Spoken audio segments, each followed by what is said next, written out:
Rachel. It's so nice. Hello. It's so nice to have you on the podcast. I'm delighted to have you here.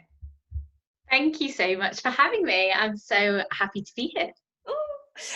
So I know who you are, but for people listening who don't know who you are, give us a little bit of a background on you and your business. Yeah, so to sum up what I do, I am a writer for all things weddings. So I've got two businesses. Veil and Bliss is my first baby. So I am a wedding poet. I write bespoke speeches, vows, wedding favours, and special poems for people to read during their ceremonies. And also, I am a copywriter for wedding business professionals as well. So that means if you don't know what a copywriter is, they create all the words that go on your website and social media and email. So all of the words that are trying to make you sound amazing and sell to your ideal clients. So that's what I do. So you write a lot of words. That is your bag. Yeah. How did you, Rachel, we met actually just over a year ago. And I remember even then, and I've met a lot of people who work in the wedding industry, a lot of very niche businesses. But I remember thinking, a wedding poet?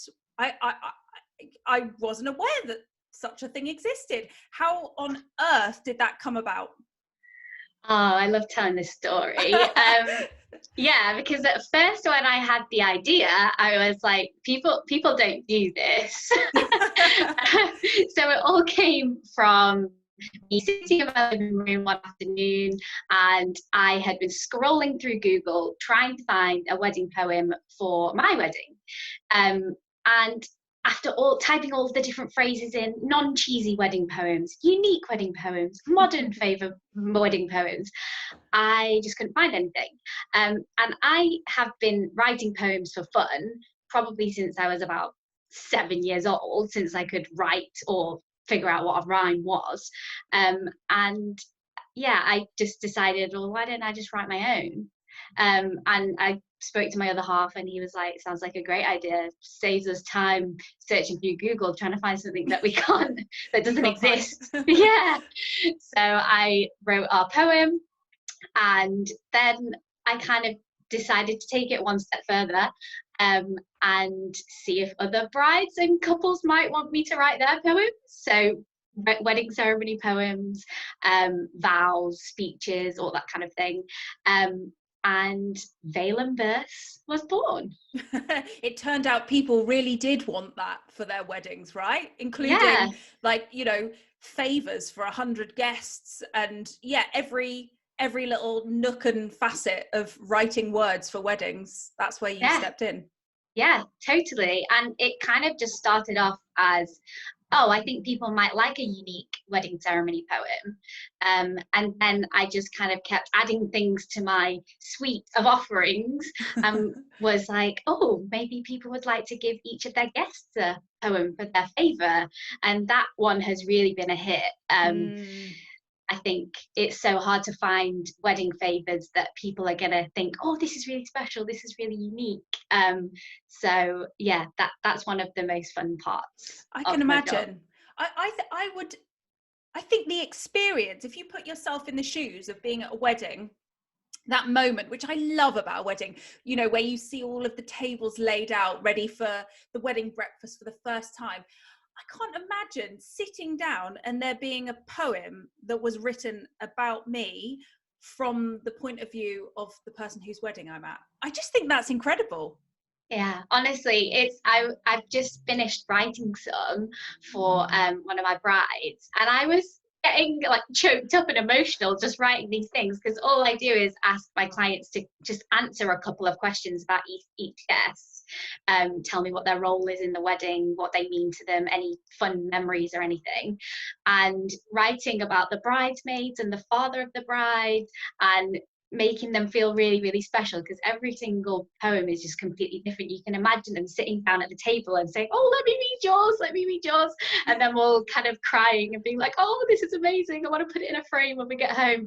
So yeah, it's definitely being that tiny little slice of someone's wedding day and making someone smile. It's just it's the best feeling. Yeah, and you are so talented at it, Rachel. I actually my best friend moved to my village during the COVID pandemic, and it's hard to take a welcome to your new home gift when you can't actually go there. So Rachel wrote a poem for them, and it was so perfect. It was so perfect. It was brilliant. It was genius. It was the best possible gift I could have given them. So thank you so much for that, Rachel. You're so welcome. I remember writing it and was like, oh, this is cool. And the funny thing is that it doesn't take me that long to write a poem. Which like messes with my brain, because I'd spend the whole time thinking, what rhymes with such and such, and it just seems to I don't know, flow. Is that the state you get into when you're writing? Is it like a meditative flow state that you're in? Yeah, so I have this weird talent of looking at someone's notes on a page, like the facts that they've put into my website, and literally drawing out words or synonyms that would rhyme. And it's like my brain just picks them off to the side, and then my rhyming couplets, I know I'm gonna get that fact in there. And there's certain words that I'm like, oh, if someone's got a name that rhymes with you or me, then I'm like, oh, your name, I can rhyme with your name. So yeah, it's a strange talent, but it's fun. Yeah, well, one that I'm sure that you're glad that you tuned into, because it's really, I mean, you know, since we first spoke, which was February last year, your business has evolved tremendously, I would say, because you obviously have this new side of your business, which is copywriting for wedding businesses. Like, I can see the link. I mean, we had a conversation about this Indeed idea. It seems obvious to me. Tell me about how you went from writing wedding poems to wedding business websites. Yeah, so that's another story in itself. When I had just started my wedding business, I'd had a lot of experience with blogging and copywriting previously in my corporate job and on a freelance basis. And that was just something that was kind of ticking along, paying the bills. I wasn't super obsessed with the kind of work I was doing. My whole heart was going into my wedding business. And then I was kind of like, well, I've got all of these skills. I've done this side for a very long time. I know what good copy is. I need to start implementing this into my own business and, you know, see what happens. Like, go above and beyond just a beautiful Instagram feed, really hone in on my website words and start creating those connections with captions rather than just going full Pinterest pretty, which is very important for wedding business owners, but it's not the be all and end all. Yeah. And I soon realized, after we'd had many conversations, that me tweaking the copy and honing in on the messaging and really connecting with my ideal client took my business from 0 to 100 real fast. Yeah. I grew a community online of brides and couples. I was getting inquiries in the DMs, and I was like, all of a sudden my diary was like, oh, it's full. I've never known, out of all of my one-to-one clients, I've never known anyone with so many DMs as you, Rachel. I mean, like, we would be on a call and you'd be like, so in the space of the last hour, I've had 10 DMs. I was like, what? Yeah. Completely. To say your business blew up is not an exaggeration, is it? No, it was a game changer. And tuning into what they were saying to me, I think that was really key, and how they were communicating to me and what they were saying in the DMs. And we'll go on to this later, but kind of listening to your ideal client, making sure that you take notes of what they're saying and, you know, create a massive file, although it sounds really geeky, collecting all of those snippets of copy gold are really going to help your business. And the proof is in the pudding that it helped my business. So yeah, that's kind of what happened. I was like, oh, maybe I could show other wedding business professionals how to use great words as well and blow up their businesses. So that's Rachel Kitchen copywriting. So tuning into then the mistakes that people make, because, you know, like the Joe public average wedding business owner like myself, when we're starting out, we don't think the words are that important. Like a lot of people are like, well, I need to do this for Google so that I come up in the search. So it tends to be like, we know that we need to put keywords in, but it's so much more than that. And people make mistakes. I would include myself in that. When I started my wedding photography business, I look back now and I think I made tons of mistakes when it comes to copy. What are the most common mistakes that people are making with their copy on their website and their social media? Yeah, great question. And I'll give you three. I mean, I could probably give you 300, but we don't Yeah. want to go too deep. So yeah, the first one is being clear.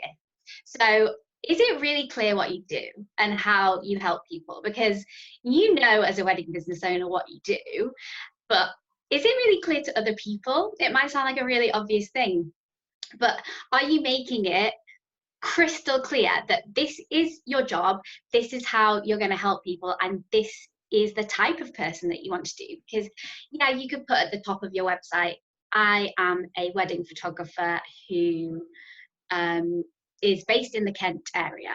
Okay, well, I'm thinking that there's going to be thousands of people living in Kent that want a wedding photographer. You need to niche it down.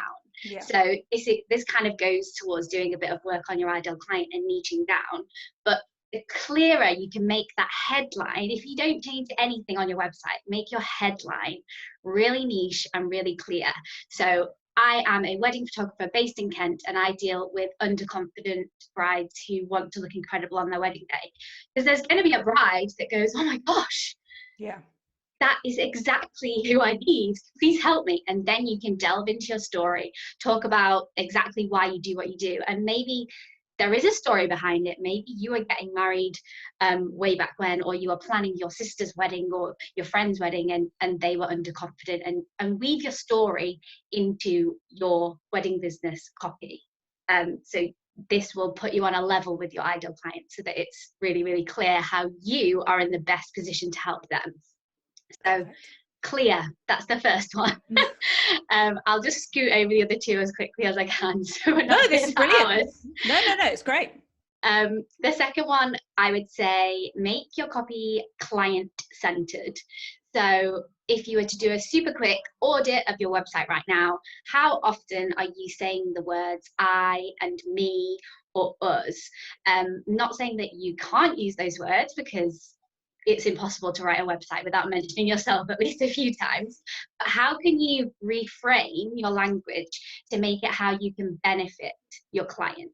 So instead of saying, I have 10 years of copywriting experience, that's cool. That people might think, oh, wow, impressive, but what does that mean for me? Yeah. Then you need to kind of rejig the wording and say, if you're looking for someone that can blow up your business to the next level with words, I might be the kind of person you're looking for. And they're like, oh, I'd quite like that.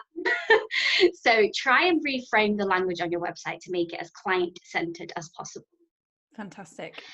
Number three, which is the third one, is call to actions. So if you don't know what a call to action is, this is a very specific instruction which will tell your ideal client how to get to the next step. And I'm obsessed with call to actions. If you go onto my website right now, you'll probably see about 10 on the first page. It's because people are a little bit lazy when it comes to navigating websites. They want to be told instantly, where do I need to go next? Okay, how do I book you? I like this person. What do I do? So make it really, really clear and put as many call to actions in as you can, obviously without going too overboard, but you want to make sure that you make the journey super simple and super clear so that they can book you, whether that's a consultation call or popping into your inbox or downloading your brochure. Just make sure, as a fresh pair of eyes, that it's really clear how they're going to get to that end point. Yeah, so important and so easily missed. I think I think and I remember doing it with my website right back at the beginning. I would assume that people know to go back to my menu bar, and I still think that's a fair assumption to make, but it's not nurturing, is it? You're not nurturing that person. You know, when you're in IKEA and you're like, I just want to get to the kitchen, but you've got to get to the kitchen section. You've got to go through the this and that and the other. And there's even arrows on the floor. It's like you need to create that website representation of IKEA. Yes, and that is the customer journey. Like, imagine you are IKEA, and I you're always use winning. the IKEA example because it's exactly that. Like, you know, I'm a grown adult, but I stand and look at the floor. Where shall I go next? I follow the arrow. It's human instinct. Yeah. So when it comes to good copy, then I mean, I know the impact that it has because I've learnt my lesson from having, you know, not bad copy, but not very inspirational copy. What impact does good copy have on a wedding business? Ultimately, good copy is going to get you booked. And it's not just going to get you booked, but it's going to get you booked by the right people. And I think that's really important. I think it's really easy to think, oh, I just want to attract everyone to my business and just get so many bookings. But you didn't create your wedding business to work with people that aren't really your people. You want to work with people that make you feel excited to go to work, that make you excited to, you know, respond to an email or hop on a Zoom and have a chat. So your copy can really filter out the people that maybe aren't in your budget and they're not based where you want to be working. If you want to be a wedding planner that's based in Italy, like, that is amazing. That's an amazing niche. You wouldn't say I plan weddings all over the world and all over the UK. You would just hone in on that one really specific thing. And I think having good copy has the power to send a message to a very, very specific audience. And that is kind of where visuals don't play as much of a part. It's kind of, you can showcase your work and say, look at these amazing venues that I've worked in, and look at these beautiful pictures that I've shot.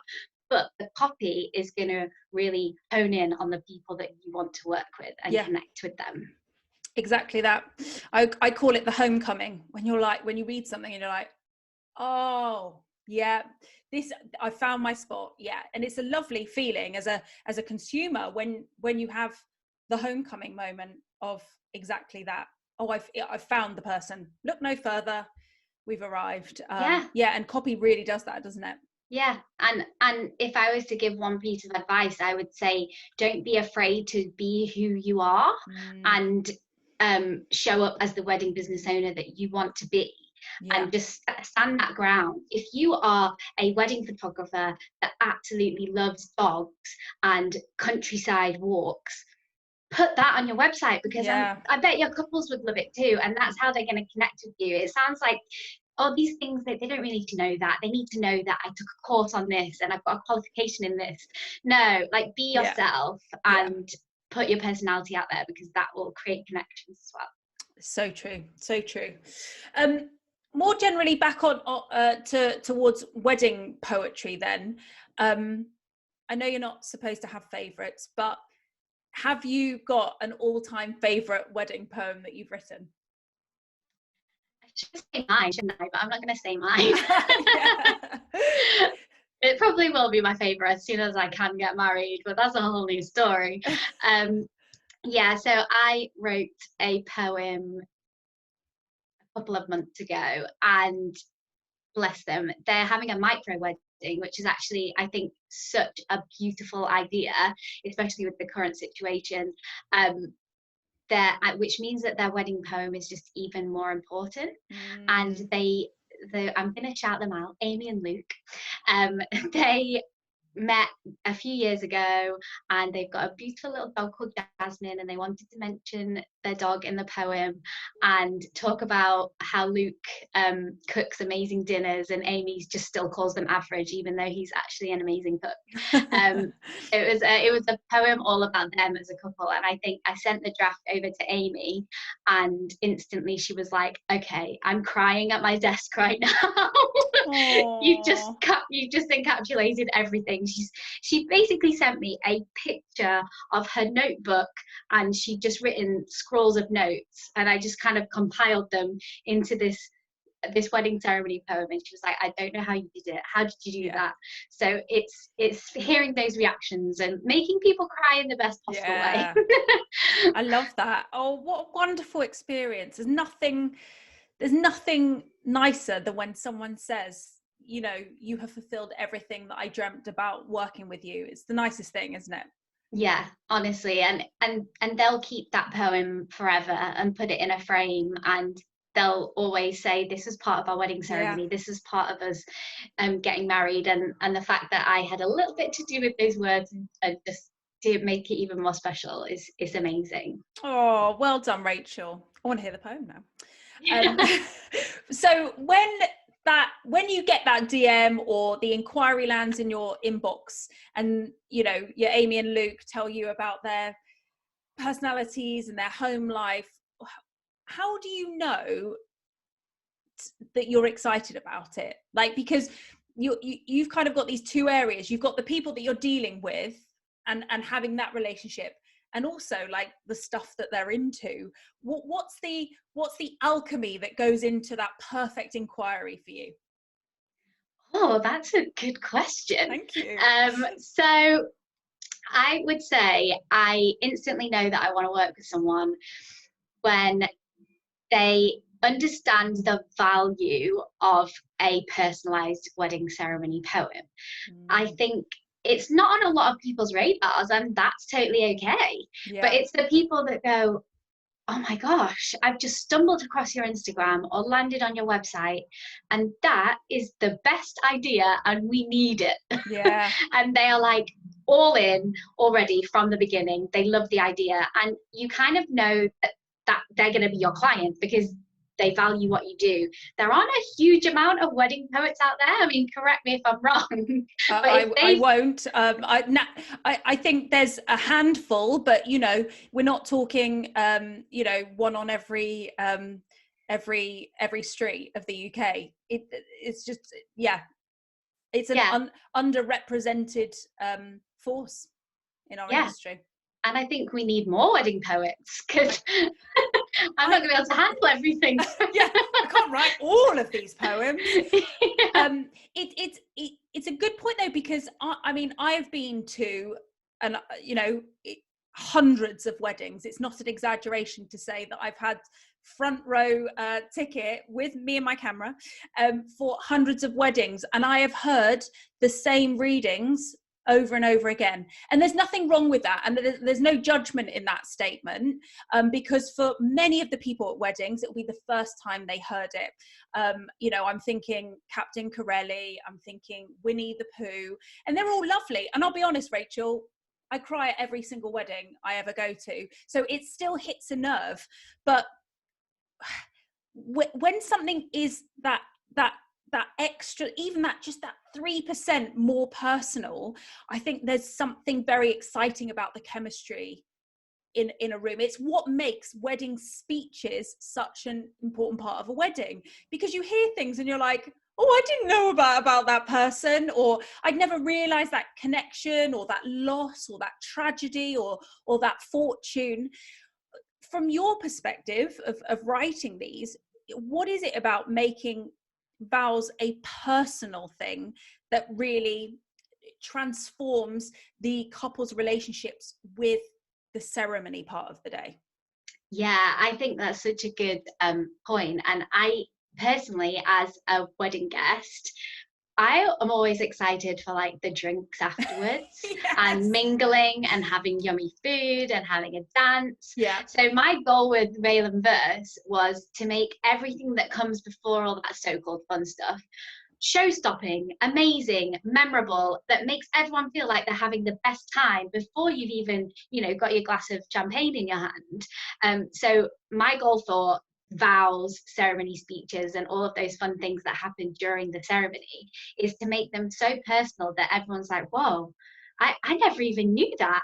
That's amazing. And also kind of get people laughing. Like I love creating kind of witty jokes about them as a couple, and just, you know, those sly digs that nobody really knows, like, oh, Yeah. he never picks up his socks, and, you know, she's always leaving the lights on. Those kind of things that are really, really personal, that you can't pull off Google and have as a ready-made, ready-to-go poem. It's those things, and it's knowing that the couple have, you know, their whole, obviously everyone who goes to a wedding is into it, they're engaged with it, they're excited, but it just kind of brings the whole room together as one, and there's a really warm buzz in the atmosphere of, oh my gosh, that was so good. So yeah, that's the part for me that I think is just so good to make it personal. I'm excited for the day where I'm photographing a wedding and the vows start, and I'm like, well, hang on now, this sounds like a Rachel Kitchen piece of work. I will blame you for my mascara down my face on that day because I'm a sucker for it. And what I think is lovely about your story, and obviously, you know, we've worked together a lot in this last year, is this evolution of your personal brand, of your first business baby, Veil and Verse, and now you're doing that for other people. And I think that's, I just really love that evolution of your business. You're clearly in your element. I mean, we chat, and yeah, you know, it's been a tough year for you, and we'll talk about your wedding situation in a second, but I think it's safe to say you found an incredible amount of joy from what you do. Yeah, absolutely. And I think if we'd have like rewound to where we were sat this time last year, and you would tell me that I have 2 businesses and full client books until the summer, I would have been like, Faye, no way. But when you trust that you are doing exactly what you should be doing, everything just evolves. And whether it happens quickly or it happens long term, you are in exactly the right place that you need to be right now. Yeah. And I wish that I could have gone back a year and said to myself, like, trust the process. And you know, all these ideas that you keep having in the shower or waking up in the middle of the night and scribbling them down, they're there for a reason, and just roll with it. Because I don't think there was ever a time where I came up with an idea and didn't do something about it. And if I'd have just sat on those ideas, nothing would have happened. To be honest, Rachel, I think if I went back to Rachel, and it was February half term that we spoke last year, because it was the last time I remember seeing people in the outside world. You have been the perfect student. Like, when ideas come to you, or when I brought ideas to the table to talk about how we can build this new business, you always ran with it. You always ran with it. I'm not sure I've never known someone with so many ideas, like multiple ideas a day. And sometimes I'd be like, whoa, hang on, Rachel, let's just focus on the thing. But I'm absolutely sure that that's been a reason for your rapid growth, is that you would be open to going, okay, well, like, I've got this idea, let's qualify the idea and make that decision of whether we run for it. And there were things that we put to one side, and the things that you focused on are clearly the things that you're, you know, up and running with now. So you were the perfect student. You did everything I ever asked of you and more. So I genuinely, I'm really happy for you. I really am. Thank you. Thanks. Yeah, it's been great. This year hasn't been without, this last 12-month period hasn't been without its ups and downs for you. I mean, your wedding, which was supposed to have happened quite a while ago now, fell foul of COVID. Tell us about your experience on the other side of being a bride during a pandemic. Yeah, so I was meant to get married on the 3rd of May 2020. And I think that kind of, in that time, so when we went into lockdown last March, I was like, well, this will have blown over by May. I Come remember on. Rachel, we had a conversation. We were like, well, you're going to be on honeymoon then, so let's not schedule a call. And you were like, can I not do a call with you on honeymoon? I was like, no, Rachel, you have to go and enjoy your honeymoon. But we had that I remember having that conversation with you. Yeah, and I think everyone, if you rewind back to when we were first locked down, we thought, okay, this will be a couple of weeks. I was convinced that my hen do in the last week of March was going to happen. I was texting all my bridesmaids saying, please show up, please. I think it'll be fine. But yeah, obviously didn't quite work out. So we've had multiple dates. We rescheduled from the 3rd of May 2020 to the 3rd of January 2021, which obviously didn't happen. Which kind of deep down I was cool with. It wasn't as dramatic as the first postponement, because by that point everyone was in the same boat. I was talking to brides continually, changing their wedding poems, because I always try and put their date in their wedding poem, and I was like, oh no, July doesn't rhyme with this anymore. So yeah, that kind of happened on that side, but it kind of gave me the perspective of, I completely understand what all of my couples are going through, because I'm living through it as well. I know the uncertainty of it all, but I've tried to just be as chilled as I can as a bride, and I know what it's like to be a wedding supplier, so I have approached my suppliers with the utmost kind of gentle attitude and said, I still want to work with you. Are you free for these dates? And just making sure that I kept that open communication before, deciding on a new date and all of that kind of stuff. So yeah, it's been an up and down process. I've still got all my wedding suppliers that I picked firsthand, which is amazing. And we're getting married in April 2022. So a four-year engagement. Yeah, I mean, I remember you saying about, Willow walking up the aisle, Rachel's daughter Willow, she'll be marching up the aisle. She will. She'll be sassing down the aisle. She was going to be a baby in our arms, 9 months old at our wedding, and now she'll be, nearly turning 3. So we need to find her a dress ASAP that matches the rest of the bridesmaids. Oh, well done for navigating that with grace and kindness. And yeah, it's an interesting one.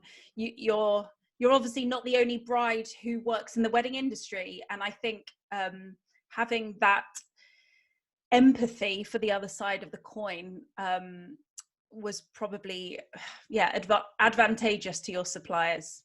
So well done you. I'm sure you would have navigated it in the same way, regardless of that experience anyway.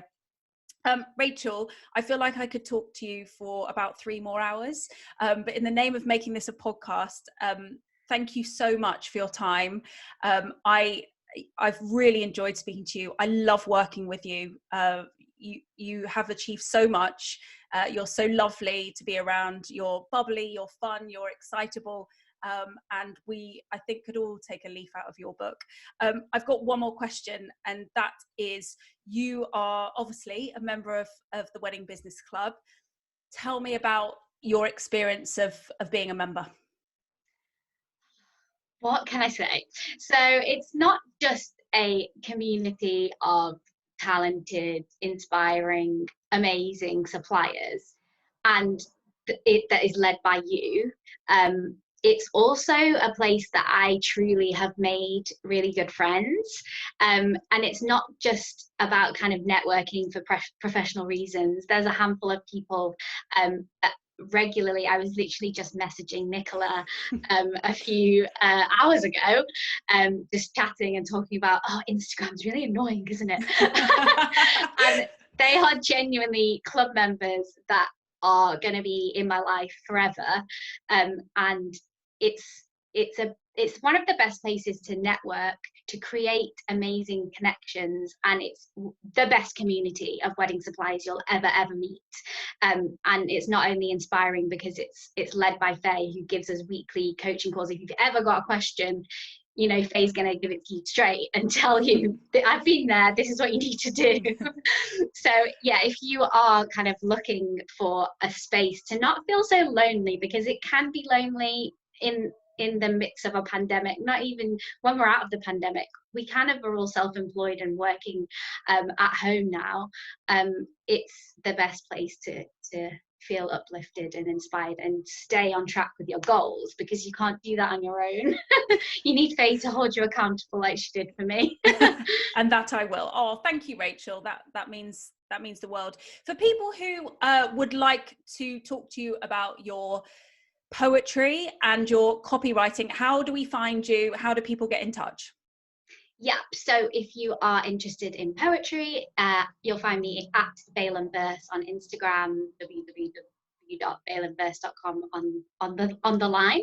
And for everything copywriting, it's just rachelkitchen.co, and that's on Instagram and on my website. I'd love to connect with you. Brilliant. Rachel, thank you so much for your time. It's been lovely to speak to you, and I look forward to one day very soon giving you a proper in-life hug. That would be lovely. Thank you, Faye. Thank you, Rachel.